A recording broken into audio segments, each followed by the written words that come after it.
Welcome, everybody. Today begins our series on homeschooling high schoolers, and we're going to delve into why high school is just a little bit of a different beast than, say, homeschooling elementary or middle school students. And today we are going to talk about the one thing that you need to know before you withdraw. So my name is Kristen Perez. I'm a lifelong educator turned homeschooling parent in 2020. And even with 20 years of experience under my belt, I found it challenging and overwhelming to begin the homeschooling process. And so I've taken it upon myself to help parents like you get started with confidence, purpose, and passion. Let's go ahead and get started. Okay. Homeschooling in high school. Why is it such a different beast than, say, elementary or junior high? Well, it's because your child's post-high school goals are now within reach. Wow, scary, right? So it basically means everything you do now is sort of leading up to that ultimate goal of what they want to do after high school. So today we're going to talk about the one thing you need to know before you withdraw, and then we'll move into discussions on understanding credits, grading, transcripts, graduation, and goals. So what is that one thing you need to know? What is the one thing that you are cautioned about before withdrawing? It's the fact that school districts are not necessarily required to accept your homeschooling credits. Now I'm going to say that again. Schools and districts are not necessarily required to accept your homeschooling credits. So once a homeschooling high schooler, there is a chance you may always need to be a homeschooling high schooler. So what impact does that have on you? Well, if you are planning to homeschool in high school for 4 years, this is not a problem. All you need to do is think about post-high school goals and how to get there. If you are taking a pause from public school with an intention of possibly re-entering, though, this little webinar here is for you. Let's find out why. So every single state has a Department of Education website. And on that website, you're going to find a lot of information on public schools, private schools, and hopefully their policies on homeschool and how homeschool credits will then transfer back to public school if they have one defined. Okay, so I did a little digging and I was able to find the Georgia policies. Keep in mind, these are only Georgia's, and you will need to look at your state's website to find out your state's policies. But this is a good example of why it might be a little confusing to both schools and parents. So I'm going to start here with definitions. And if I were to only read a definition number 1 here of an accredited school, basically that is any school that's accredited or holding provisional status from an accrediting agency.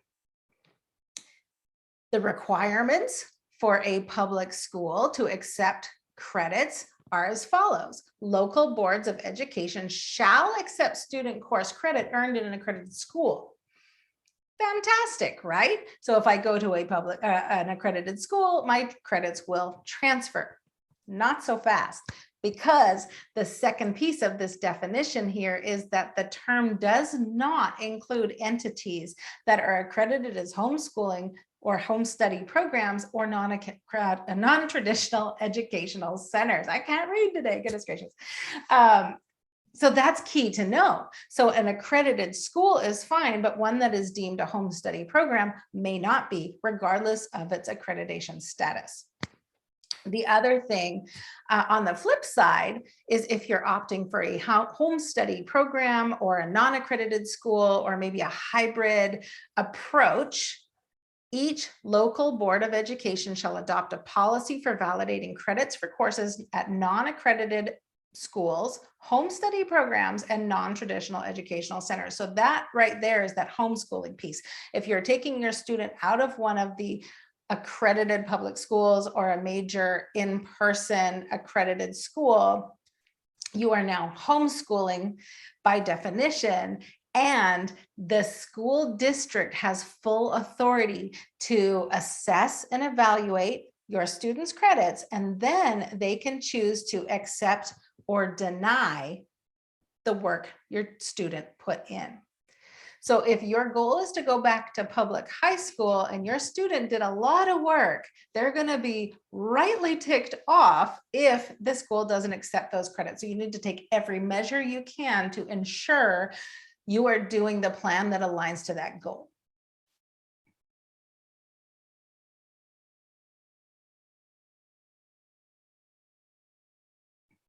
So due diligence is important. We need to let our purpose drive our plan. So is your purpose to homeschool through high school, or is it to return to public? If it's to return to public, you need to continue on this little continuum.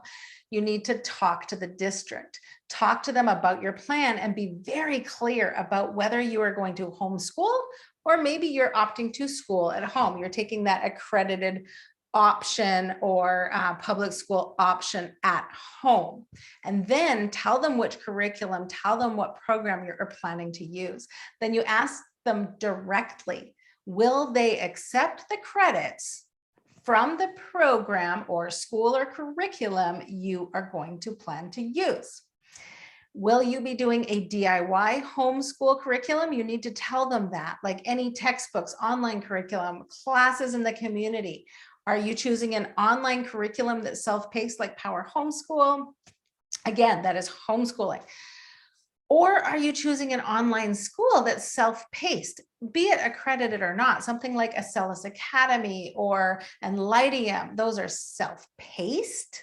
They are accredited, but they don't necessarily have that teacher instruction, and they may not have, say, set deadlines for enrollment or specific rigor standards, all right? Or are you attending a virtual school that maybe uses the Edmentum platform? There is a set enrollment, there is a set course beginning and course end, and it is teacher directed in one way or another. And there is a high level of school involvement in your child's education. All of those are very different programs and offer very different experiences. And the school may favor one of those over another. And then once you have your answers, then you begin your plan. And if your school says they will accept your credits in the plan that you are devising, you make sure you get that in writing, okay? That is super important. Get it in writing, because that way when you do go back to the school and you present your child with all these credits they earned, you have a little bit more to stand on if they've already said it's fine. And I'm going to guess that some states will be easier to accept credits and some may be a little more challenging. All right. So from likelihood of acceptance from greatest to least, of course, your public school virtual option is going to be probably the greatest chance of acceptance. Actually, I believe they probably have to accept it. So a charter school, a K-12, one of your, say, Georgia virtual school, those credits should have no trouble being accepted, but you always need to verify this, okay? So whatever I'm telling you, this is for educational purposes. You need to figure out what your district will say in the end, okay? Your next best bet is probably an accredited virtual school that maybe uses the Edmentum platform. Their courses are A through G approved. That's the California standards, NCAA approved. Maybe they offer approved AP courses. These are probably going to cost you a lot of money. You're paying a lot of money for this kind of thing. Schools like BYU, Laurel Springs, Apex, those would fall into that category and are extremely reputable. But keep in mind, they're going to be a lot more rigorous on your child because there's set deadlines, the teacher is watching, and they are doing all the grading for you. The next best bet is possibly a private accredited online school that is self-paced and maybe a little less directed. So there's really no teacher involvement. There's no deadlines. Something like Enlightium or maybe Accredited Academy would fall into those. Still accredited, but there's not a lot of accountability to a specific teacher or a specific deadline. A reputable homeschool curriculum or an online curriculum, probably not necessarily as valid as an accredited school, but as long as you could substantiate your learning, you may have some leniency, I suppose, from the school. They may look at it favorably, they may not. And then of course a DIY hybrid that has maybe no outline, you've created it yourself, you've taken classes within the community kind of randomly, that is probably like your least viable bet. So to put all your eggs in one basket, you want to start at the top and work your way down if going back to public is your desire. If it's not, you just work on your post-high school goals and you enjoy the ride. If you believe you're going to need to transfer credits at any time, choose the plan that's most likely to align to your school's requirements, and then maintain really thorough records. Make sure you have a course summary. What was the course all about? What did it include? Write that up. Maybe the course you took has an online synopsis. You make sure you get a copy of that and put it in your portfolio. Course objectives. What did the course teach? The scope and sequence, same thing. What is the course teaching all the way through? Because if a school can see that and they can align it to what they taught in that same course, there is a possibility they'll accept that credit. Or they may just ask your child to take an end of course exam that aligns to it. And if they pass, fantastic, maybe they'll offer you the credit. But again, nothing's guaranteed, right? And then also keep some sample work. Keep your essays, your assignments, your projects, so that you can substantiate your child's learning in that course that you guys did at home. And then of course, report cards, transcripts from outside or outsourced classes. So if you took a class from, say, BYU, in combination maybe with some of your own electives, you'll want to make sure you get that transcript from that accredited school, right? And you can do that. You can create a happy hodgepodge because a lot of the time they're really just concerned about those core courses: math, social studies, science, and language arts. So do your due diligence, create a strong portfolio, and make sure you get things in writing from your school, because you do need to know what you're getting into so that your purpose can drive your plan, and so that your plan ends up assisting your child with their post-high school goals. That's the end of today's webinar.